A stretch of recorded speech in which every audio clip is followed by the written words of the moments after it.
En esta oportunidad vamos a aprender sobre riesgos, cómo debemos entender riesgos en auditoría. Y partimos con una pregunta que nos podemos hacer, es si alguna vez han tomado ustedes una decisión importante con cierta incertidumbre. Por ejemplo, simplemente cruzar una calle sin semáforo, o por ejemplo, elegir dos proveedores sin tener la información suficiente que me permita a mí tener en cuenta ciertos aspectos antes de tomar la decisión de comprarle a determinado proveedor. Imaginemos una empresa que depende de un único proveedor, es muy dependiente de un único proveedor, para poder abastecerle a esa empresa la materia prima. Y si ese proveedor, por ejemplo, cierra, se va a la quiebra, la empresa se va a ver impedida de producir, de fabricar. ¿Por qué? Porque no va a tener disponible esa materia prima para convertirla, para transformarla en el producto terminado. Eso va a hacer que, como consecuencia, al no contar con los productos terminados, ya que no dispone la materia prima, va a perder clientes, porque no va a tener los productos para poder cumplir con los pedidos que los clientes le han efectuado a la empresa. Entonces, ahí tenemos que partir con la pregunta: ¿qué se debería hacer para poder mitigar, porque eliminarlo no se lo va a eliminar, a ese riesgo? ¿Qué es riesgo? Entonces, el riesgo se define genéricamente a través de la combinación de dos elementos. Uno de esos elementos se llama probabilidad, o sea, la probabilidad de la ocurrencia de un evento. Es muy común que acá lo consideremos al evento como el evento no deseado. Y debe combinarse con otro elemento que es el impacto. Entonces, el riesgo no es otra cosa que el producto de dos factores: la probabilidad de ocurrencia de un evento no deseado y el impacto que ese evento puede llegar a generar en el caso de que se materialice, o sea, que ocurra.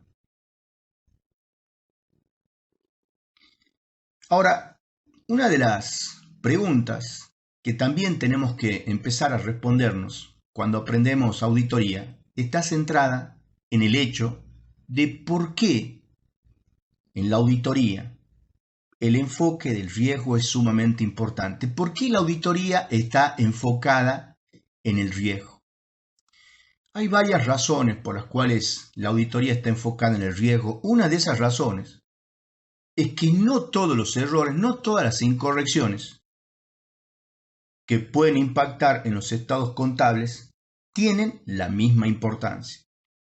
Otro factor, otra razón que también puede tenerse en cuenta es que la auditoría no puede revisar, no puede evaluar el 100% de las transacciones que se ejecutan a lo largo del periodo bajo análisis, porque debe enfocarse en aquellas áreas que tengan mayor riesgo.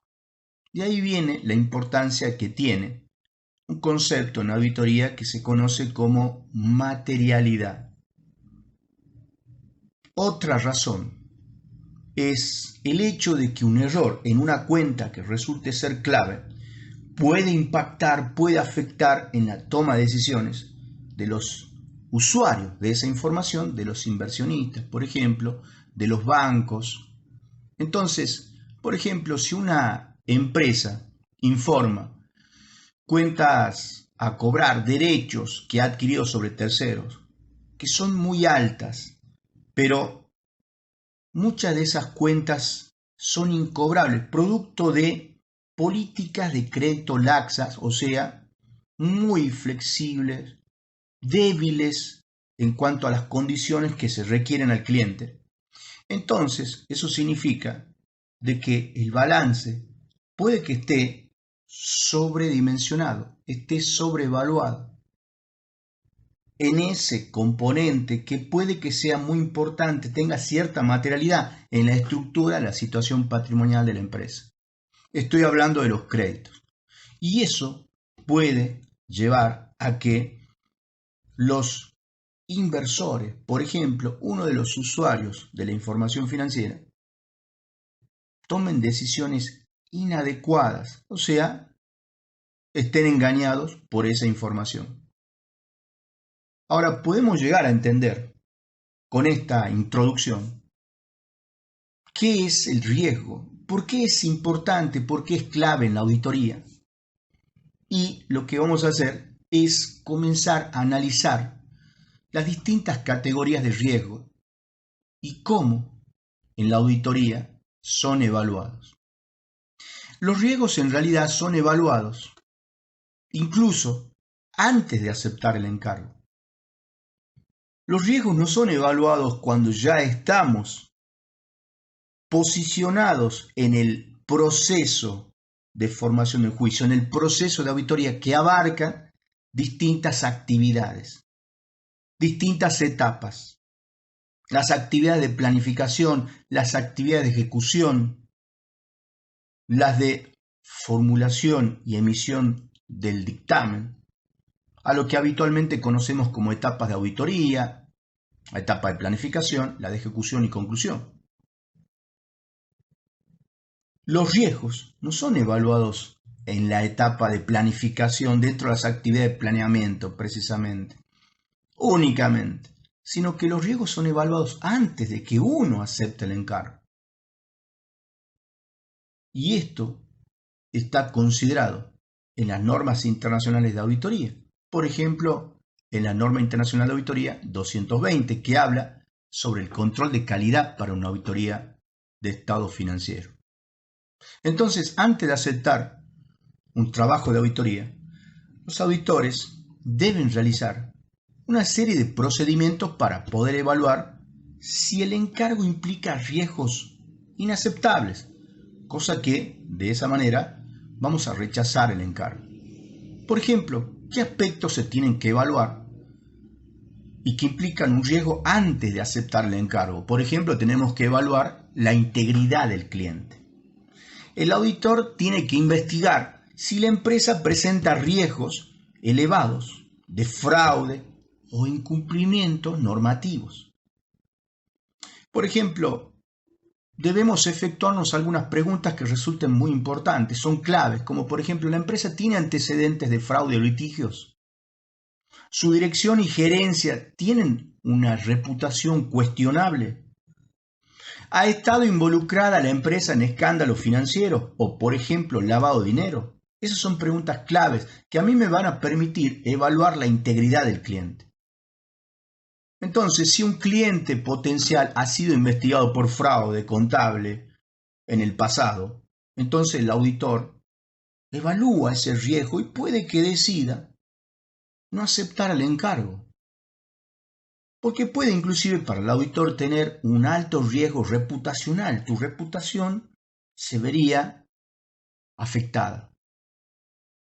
Otras cuestiones también que hay que evaluar dentro de las actividades previas a la aceptación del encargo es la evaluación del marco regulatorio y la complejidad que tiene la empresa. O sea, el auditor tiene que considerar si la normativa aplicable y la complejidad del negocio representa un riesgo que puede afectar a la auditoría.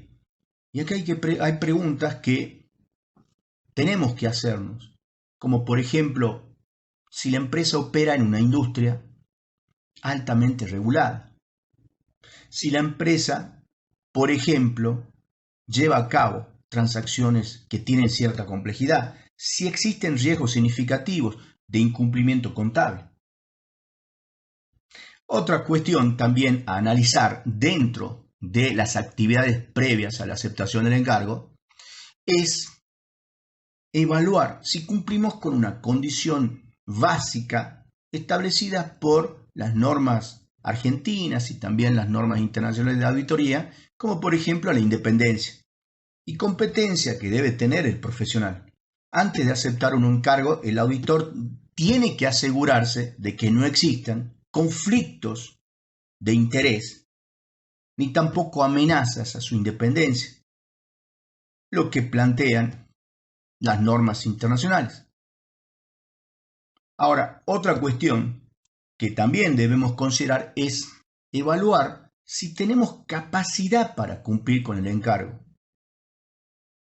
O sea, si contamos con los recursos adecuados, suficientes para poder llevar a cabo la auditoría. Entonces acá nos preguntamos si se tiene el tiempo, se tiene el personal suficiente para poder cumplir con el encargo. Cuenta con especialistas si se requieren, por ejemplo, conocimientos muy específicos, por ejemplo, si estamos dentro de una empresa en donde el procesamiento electrónico de datos es muy dominante, o sea, el uso de las tecnologías de la información es muy dominante. Entonces ahí vamos a requerir del apoyo de un especialista en el tema.